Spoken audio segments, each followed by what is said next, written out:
Bismillahirrahmanirrahim. Alhamdulillahirabbil alamin.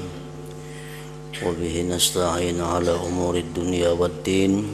Wassalatu wassalamu ala asyrafil anbiya wal mursalin. Sayyidina Maulana Muhammadin wa ala alihi wa sahbihi ajma'in. Qala al-musannif rahimahullah wa nafa'ana bi ulumihi fid dharain. Amin.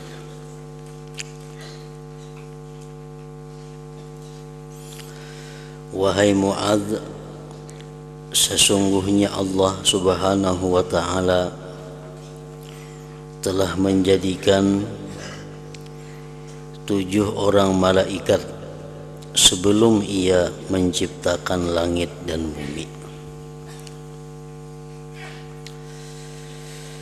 Rasulullah sallallahu alaihi wasallam bersabda kepada salah seorang sahabat beliau yang bernama Mu'adz bahwa Allah menciptakan 7 orang malaikat sebelum Allah menciptakan langit dan bumi ini. Kemudian lalu ditentukannya pada setiap langit seorang malaikat daripada mereka yang 7 tadi untuk menjaga pintu langit tersebut.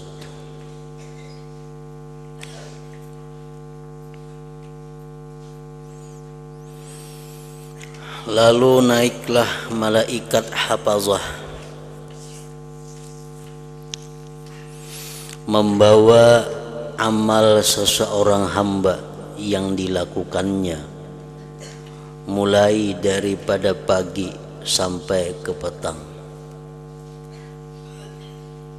Dalam 24 jam ini ada 2 rombongan, 2 kelompok malaikat yang turun naik untuk menjaga atau memantau, mengawasi amal ibadah yang kita lakukan. Di waktu subuh sampai waktu asar, malaikat itu berganti naik dan ada lagi yang turun.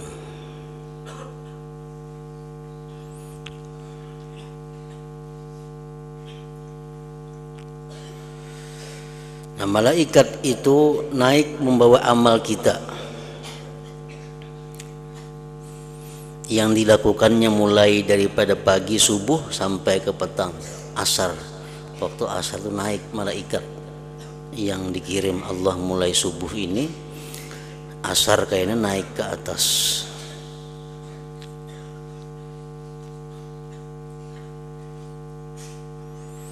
Amalan tersebut mempunyai nur, cahaya bagaikan cahaya matahari.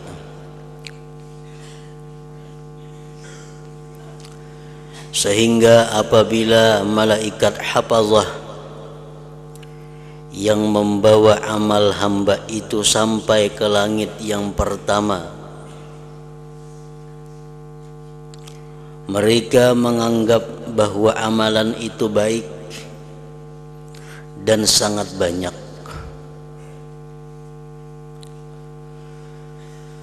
Lalu berkata malaikat penjaga langit pertama itu bagi malaikat hafazah yang membawa amal ibadah kita itu, ujar malaikat yang menjaga pintu langit pertama, pukulkan ulihmu dengan amal ini akan muka orang yang mengerjakannya. Artinya amal ini kadaku terima, kadaku izinkan naik melewati aku di langit pertama ini.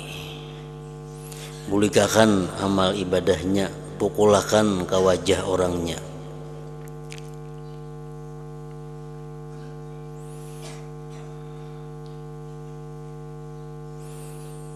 Pukulkan olehmu dengan amal ini akan muka orang yang mengerjakannya.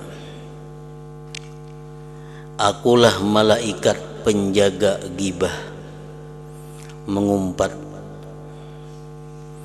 Allah telah menyuruhku supaya aku tidak membiarkan amalan orang yang mengumpat orang lain dapat melalui aku untuk terus naik ke atas ke langit yang kedua.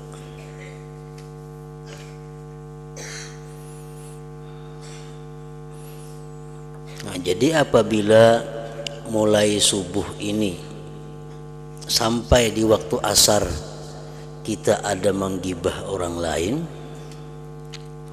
maka amal ibadah yang kita lakukan antara subuh sampai asar itu kada akan bisa naik melewati langit pertama dan dikembalikan kepada kita.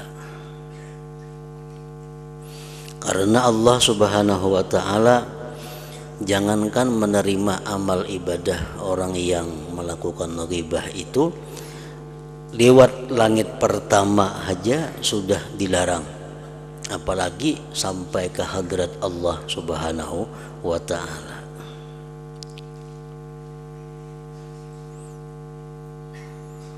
Nah, jadi artinya hendaknya kita sekurang-kurangnya tobat dan minta ampun kepada Allah Subhanahu wa taala daripada gibah ini minimal 2 kali dalam sehari. Habis asar kita minta ampun kepada Allah kalau ada mulai subuh tadi sampai asar ini ada mulutku, ada lisanku atau ada kata-kataku yang mengumpat atau menggunjing orang lain. Nah, kayaknya waktu subuh pun kita minta ampun juga kepada Allah, bertobat kepada Allah. Kalau ada mulai petang sampai subuh ini kita melakukan perbuatan ghibah itu, agar bisa amal yang kita lakukan itu melewati langit yang pertama.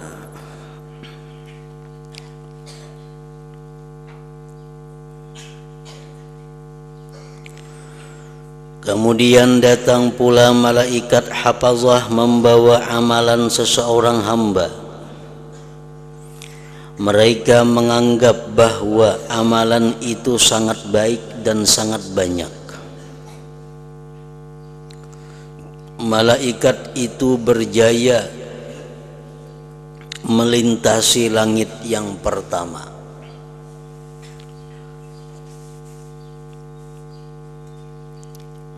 Karena orang yang mengerjakan amalan tersebut tidak terlibat dengan dosa mengumpat orang. Karena orangnya ini kadang ada mengumpat orang, atau ada mengumpat orang cuma ingin sudah tobat, sehingga amal ibadahnya bisa lulus naik melewati langit pertama, sehingga mereka sampai ke langit yang kedua. Lalu berkata malaikat penjaga langit kedua itu, "Berhenti kamu wahai malaikat pembawa amal, berhenti kamu di sini dan pukulkan dengan amalan ini akan muka orang yang mengerjakannya." Bulikakan lawan nang mengerjakan amalan-amalan ini, karena ia menghendaki dengan amalannya akan mendapat keuntungan dunia. Inya beramal ini tujuannya adalah untuk mencari kekayaan dunia. Inya beramal tujuannya untuk mencari keuntungan dunia. Allah telah menyuruhku, ujar malaikat yang kedua tadi, supaya aku tidak membiarkan amalan orang yang seperti ini melintasi aku untuk terus naik ke atas. Selain daripada itu, ia juga suka membesarkan diri di dalam majelis perjumpaan. Akulah malaikat penjaga kebesaran itu.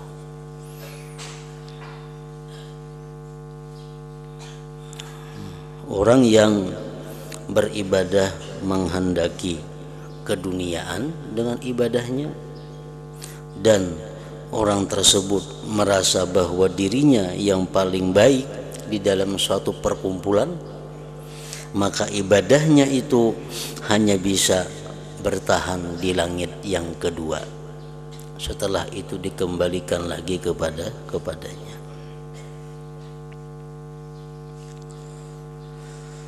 Kemudian naik pula malaikat hafazah membawa amal seseorang hamba yang penuh dengan sinaran dan cahaya daripada pahala sedekah, sembahyang dan puasa.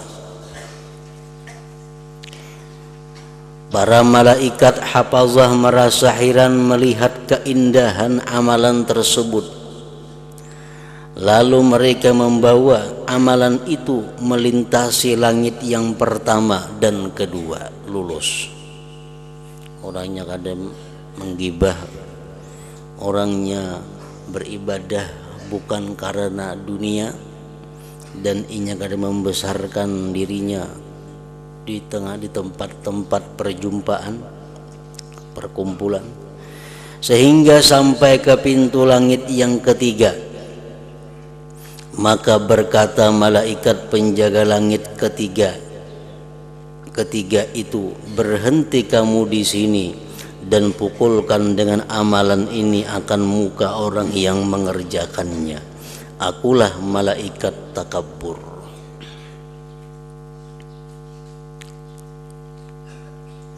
Takabbur itu adalah tardul haq wa ghamsun nas.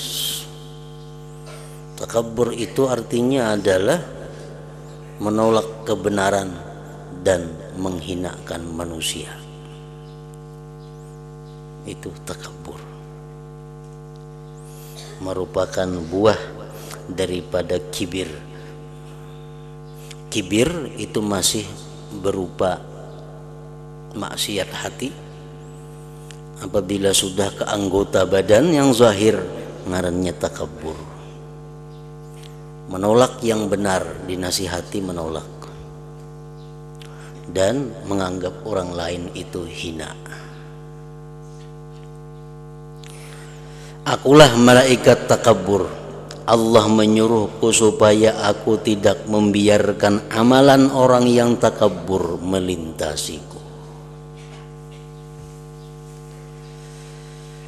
Orang itu sangat suka membesarkan dirinya di dalam majelis orang ramai. Nah, ini pun amalan orang tersebut hanya bertahan bisa di langit yang ketiga.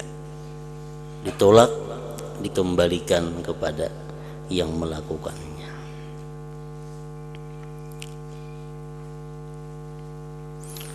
Kemudian naik pula malaikat hafazah membawa amal seseorang hamba. Amalan itu bersinar-sinar seperti bersinarnya bintang yang berkelip-kelip. Baginya suara tasbih, sembahyang, puasa, haji dan umrah. Sehingga malaikat hafazah itu berjaya membawa amalan tersebut sampai ke pintu langit yang keempat. Lalu berkata oleh malaikat penjaga langit yang keempat kepada malaikat hafazah, berhentilah kamu di sini dan pukulkan amalan ini akan muka orang yang mengerjakannya, belakangnya dan juga perutnya. Akulah malaikat ujub. Allah menyuruhku supaya tidak membiarkan amalan orang yang ujub dapat melintasiku. Ia beramal adalah dengan dorongan perasaan ujub terhadap dirinya. Ujub artinya adalah melihat kehebatan diri, melihat keindahan diri, melihat kealiman diri, melihat kepintaran diri, melihat kekuatan diri, melihat sifat-sifat sempurna ada pada diri, tanpa mengingat bahwa itu adalah merupakan anugerah daripada Allah Subhanahu wa Ta'ala. Itu ujub. Orang misal mulai isya beribadah sepanjang malam sampai subuh beribadah. Nah, tuntung beribadah lalu ia merasa bahwa dirinya ini luar biasa, mampu beribadah semalaman suntuk tanpa ada lelah, tanpa ada mengantuk, tanpa ada gangguan. Ia bangga dengan dirinya. Nah, itu ujub. Itu menyebabkan amal ibadah kita ditolak oleh Allah Subhanahu wa Ta'ala.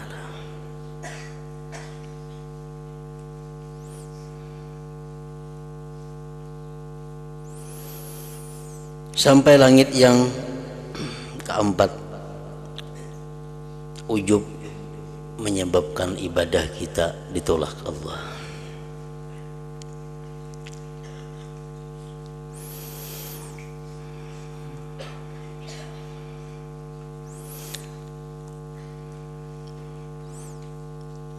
Apabila kita mengingat tentang ibadah-ibadah yang kita lakukan, aku mampu melakukan ini, aku kau memperbuat ini, kemudian timbul dalam hati ketakutan, diterima Tuhan juga kah ibadahku itu?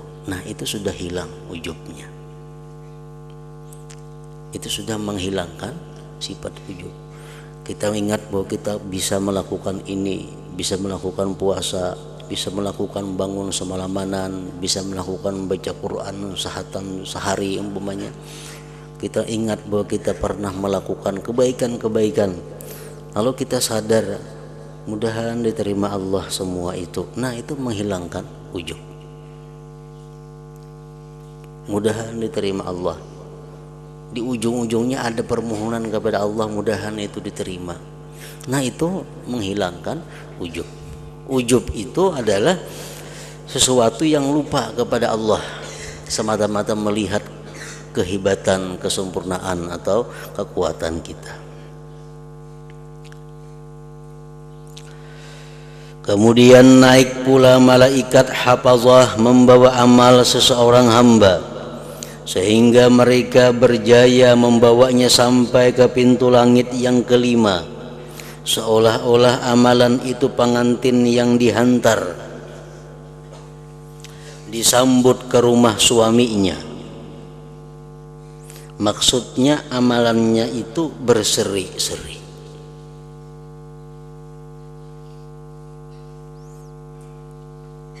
Seolah-olah amalan itu pengantin yang dihantar, disambut ke rumah suaminya.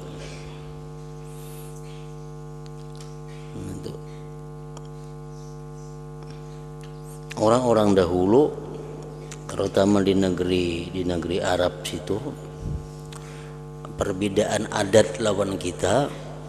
Ada kita di sini biasa kawin itu nikah, laki-lakinya diatar kawadah bibiniannya. Nah, mbah itu dimalamakan di rumah biniannya. Tuh kita di sini. Kalau orang dahulu ada macam itu. Si laki-laki ini datang ke rumah lakiannya nikah. Nah, imbah nikah, lakiannya bulik ke rumahnya. Karena kamarian atau malam, rombongan keluarga perempuan ini mengantar perempuan ke rumah lakiannya. Biniannya nangguring di rumah lalakiannya, bukan lalakiannya nangguring di rumah mintuha, ada. Nah, makanya di sini tadi seolah-olah amalan itu pengantin yang dihantar disambut ke rumah suaminya. Kayaknya di rumah lakinya orang beramian, berpesta, bermakanan macam-macam tuh karena kedatangan tamu pengantin perempuan itu. Lalu berkata malaikat penjaga langit yang kelima, berhentilah dan pukulkan dengan amal ini akan muka orang yang mengerjakannya. Amal ini kutolak ya malaikat langit yang kelima, kada boleh lewat di pintu sini. Dan campakkanlah ia di atas tengkuknya. Akulah malaikat hasad. Ia orang yang beramal ini sangat hasud kepada orang yang belajar ilmu dan beramal seperti amalannya. Ia hasud akan orang lain yang melakukan sebarang kelebihan di dalam berbuat ibadah, dan ia juga mencela mereka. Allah menyuruhku supaya aku tidak membiarkan amalan orang yang hasud ini melintasiku.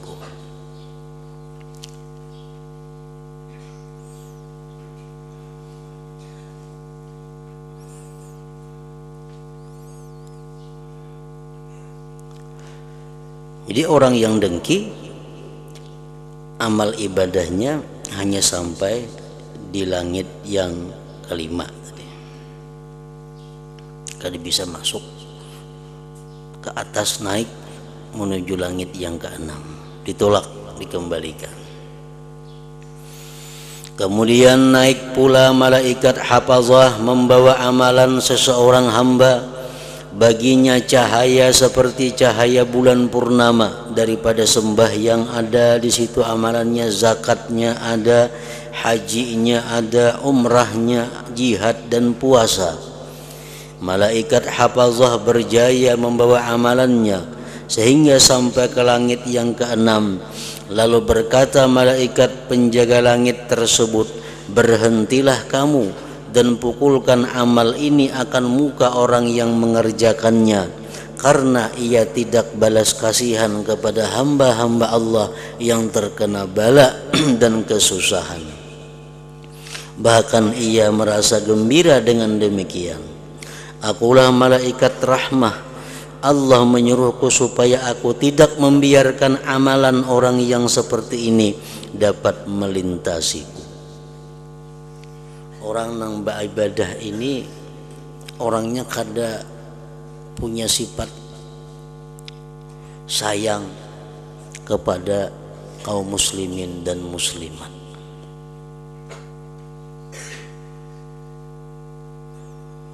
Ia mendengar kabar ada orang muslim dapat musibah, baik di kampungnya, baik di kampung orang, baik di negerinya, baik di negeri yang lain.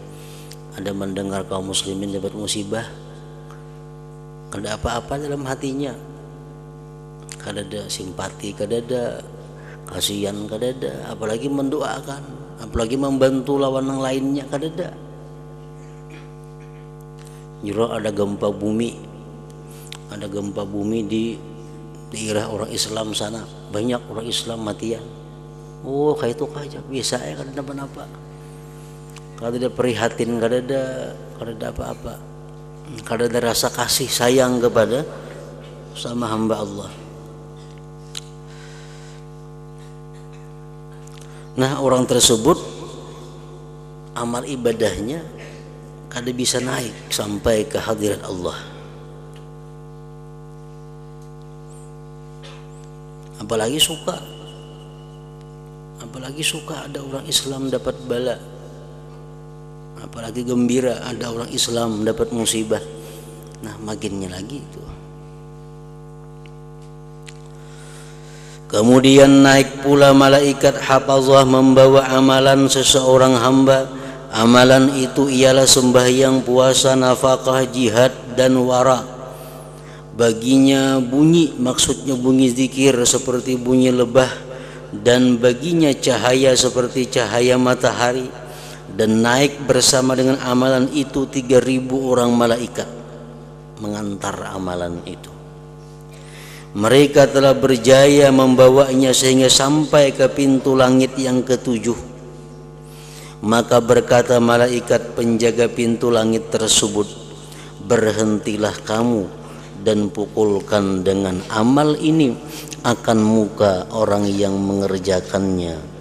Bahkan pukulkan pulakan seluruh anggota badannya dan tutupkan ke atas hatinya. Akulah malaikat zikir.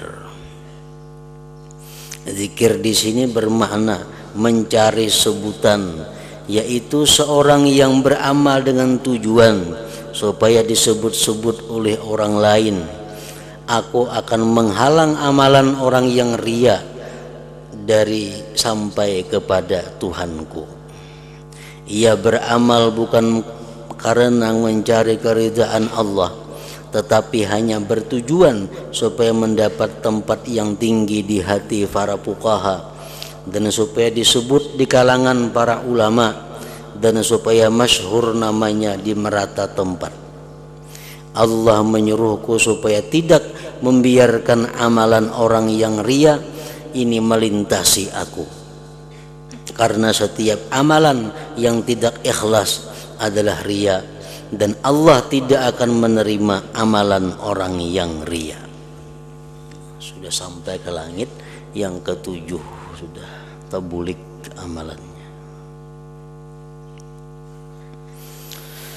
Kemudian naik pula malaikat hafazah dengan amalan seseorang hamba. Amalan itu berupa sembahyang, zakat, puasa, haji, umrah, akhlak mulia, banyak berdiam daripada perkara yang tidak berguna, dan banyak berzikir. Amalan ini diusung oleh para malaikat penjaga 7 petala langit, sehingga melintasi segala halangan dan sampai kepada Allah Ta'ala. Ini luar biasa, sudah sampai ke hadrat Allah Subhanahu wa Ta'ala. Para malaikat itu berhenti di hadapan Allah dan bersaksi dengan keikhlasan dan kebaikan amalan tersebut.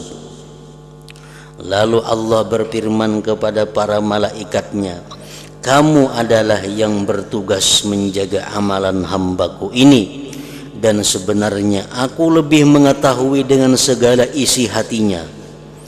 Ia sebenarnya tidak menghendaki akan daku dengan amalannya tersebut.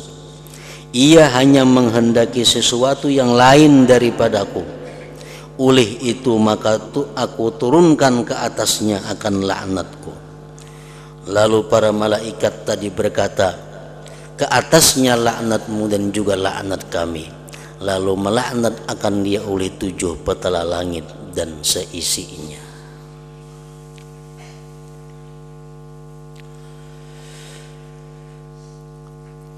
Nah, jadi artinya hadis Rasulullah Sallallahu Alaihi Wasallam ini hadis yang sangat masyhur dan dibuat oleh Imam Ghazali dalam beberapa kitab beliau. Di sini Bidayatul Hidayah ada, dalam kitab Minhajul Abidin ada dibuat sidin lagi hadis ini, di dalam kitab Ihya Ulumuddin ada juga hadis ini. Ini menunjukkan bahwa ada beberapa dosa-dosa, ada beberapa maksiat-maksiat yang menyebabkan amal ibadah kita ditolak oleh Allah Subhanahu wa Ta'ala. Padahal sebenarnya lebih daripada ini. Namun ini merupakan sesuatu yang penting, sesuatu yang umum berlaku di kalangan manusia. Pada intinya adalah setiap sesuatu perbuatan kita yang menggugurkan kita daripada takwa kepada Allah itu berpotensi amalan kita ditolak. Walaupun maksiatnya selain daripada yang 7 macam tadi.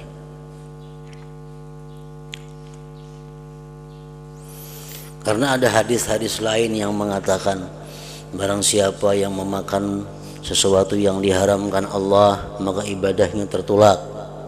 Barang siapa ada memakai pakaian yang hanya 10% daripada harta yang haram maka ibadahnya akan ditolak. Orang yang datang ke dukun, datang ke tukang ramal, pintu ibadahnya ditutup. Orang yang minum arak ibadahnya ditolak. Sebenarnya setiap maksiat kepada Allah itu bisa menolak ibadah kita. Dan Allah Subhanahu wa Ta'ala berfirman, innama yataqabbalullah minal muttaqin. Nah, itu intinya. Innama yataqabbalullah minal muttaqin, hanya saja Allah Subhanahu wa Ta'ala itu innama di dalam kalimat, di dalam ilmu nahwu innama adalah hasar ya. Innamal a'malu bin niat, hanya saja amal dengan niat. Berarti memang kada berniat kada beramal ngarannya. Hanya saja, nah dalam Al-Quran, innama yataqabbalullah minal muttaqin, hanya saja Allah menerima ibadah amalan minal muttaqin, daripada orang yang takwa. Artinya apa? Kalau kita beribadah kepada Allah tapi kita tidak bertakwa kepada Allah, Allah kada akan menerima amal ibadah itu. Nah, jadi artinya sebelum kita beramal ibadah, hendaknya kita usahakan dahulu kita ini termasuk golongan orang yang takwa. Supaya apa? Supaya ibadah yang kita lakukan ini diterima oleh Allah. Hendak sembahyang, hendak bersedekah, hendak puasa, hendak berzakat, usahakan dulu kita supaya jadi orang takwa. Sudah kita kawa mengusahakan kita orang yang takwa, hanya kita lakukan satu ibadah, nah bisa diterima oleh Allah Subhanahu wa Ta'ala. Takwa itu apa arti takwa? Takwa itu adalah sesuatu sifat yang ada di dalam hati kita. Takwa itu satu sifat yang ada di dalam hati kita, yang dari sifat itulah kita mengagungkan Allah Subhanahu wa Ta'ala. Dari mengagungkan Allah itu, lalu timbullah menjunjung perintah dan menjauhi larangannya. Nah, itu adalah takwa. Jadi takwa, Nabi kita mengatakan at-taqwa hahuna, takwa itu di sini. Beliau menunjuk dada. Artinya takwa itu andaknya di dalam hati. Nah, takwa andaknya di dalam hati. Jadi takwa itu satu sifat yang dari sifat itu kita mengagungkan Allah seagung-agungnya, sebesar-besarnya. Lalu karena kita mengagungkan Allah seagung-agungnya, sebesar-besarnya, lalu kita junjung segala perintah dan kita jauhi segala larangan Allah. Bila sudah kita mampu demikian, kita jadi orang yang takwa. Kalau kita jadi orang yang takwa, segala amal ibadah yang kita lakukan akan diterima oleh Allah Subhanahu wa Ta'ala, sekecil apapun ibadah kita itu.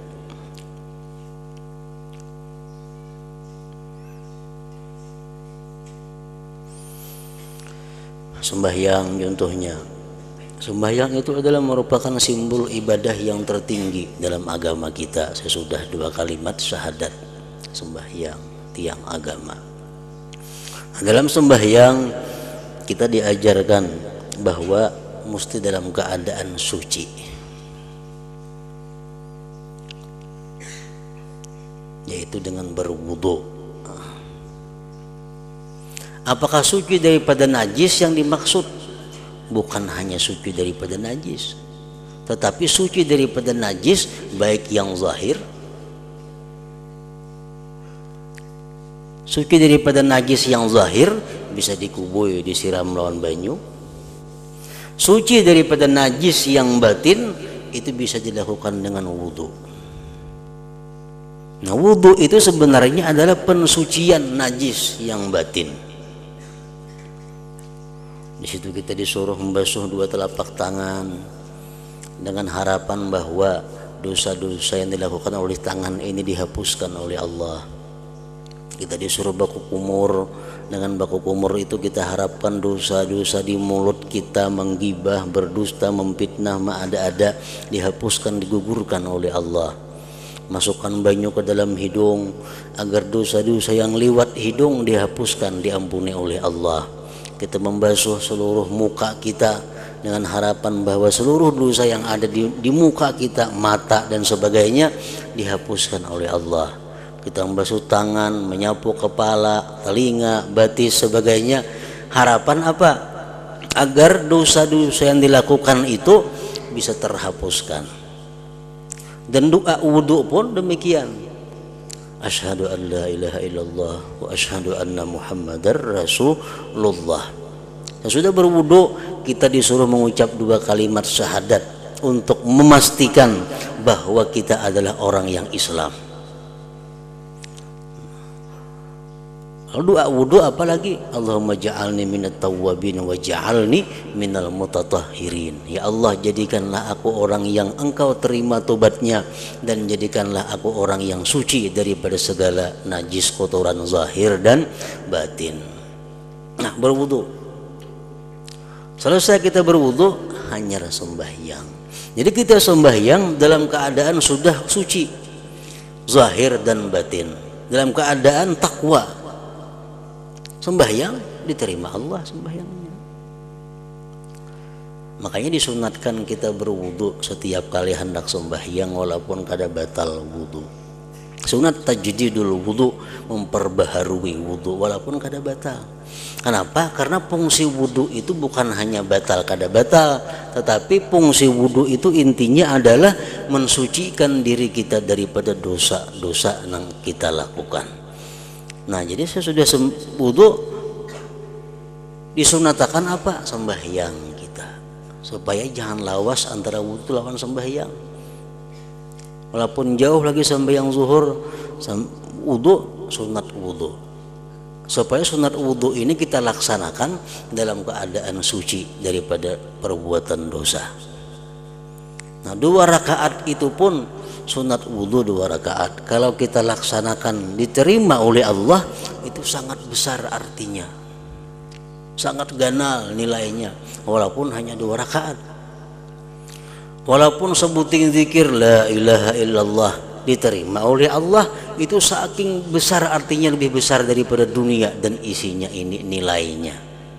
Kita berzikir la ilaha illallah sekali aja berzikir, kalau itu diterima oleh Allah zikir kita nang sekali itu, dunia dan isinya kali cukup membayar ganjarannya, membayar nilainya. Nah, jadi hadis Nabi ini hanya menyatakan tadi ada 7 macam jenis dosa yang menyebabkan amal ibadah kita ditolak oleh Allah Subhanahu wa taala, tetapi pada intinya adalah seluruh dosa-dosa yang kita lakukan, baik yang 7 tadi atau yang lainnya, itu berpotensi ibadah kita tertolak atau ditolak di sisi Allah Subhanahu wa taala.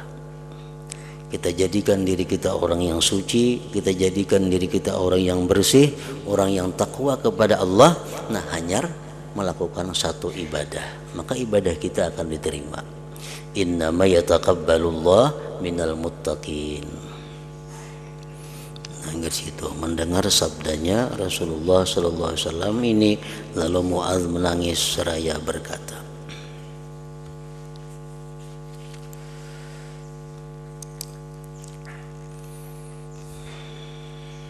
Hadratin Nabi sallallahu alaihi wasallam, Al-Fatihah.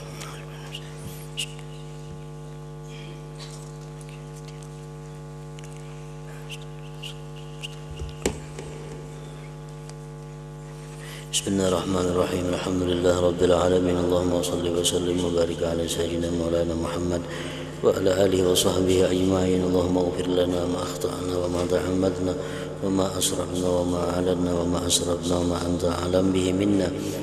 Antal muqaddimu wa antal muakhiru, la ilaha illa anta. Allahumma anfa'na bima 'allamtana wa 'allimna ma yanfa'una wa zidna fahman wa ilman wa amalan wa hudan wa taufiqan bi rahmatika ya arhamar rahimin.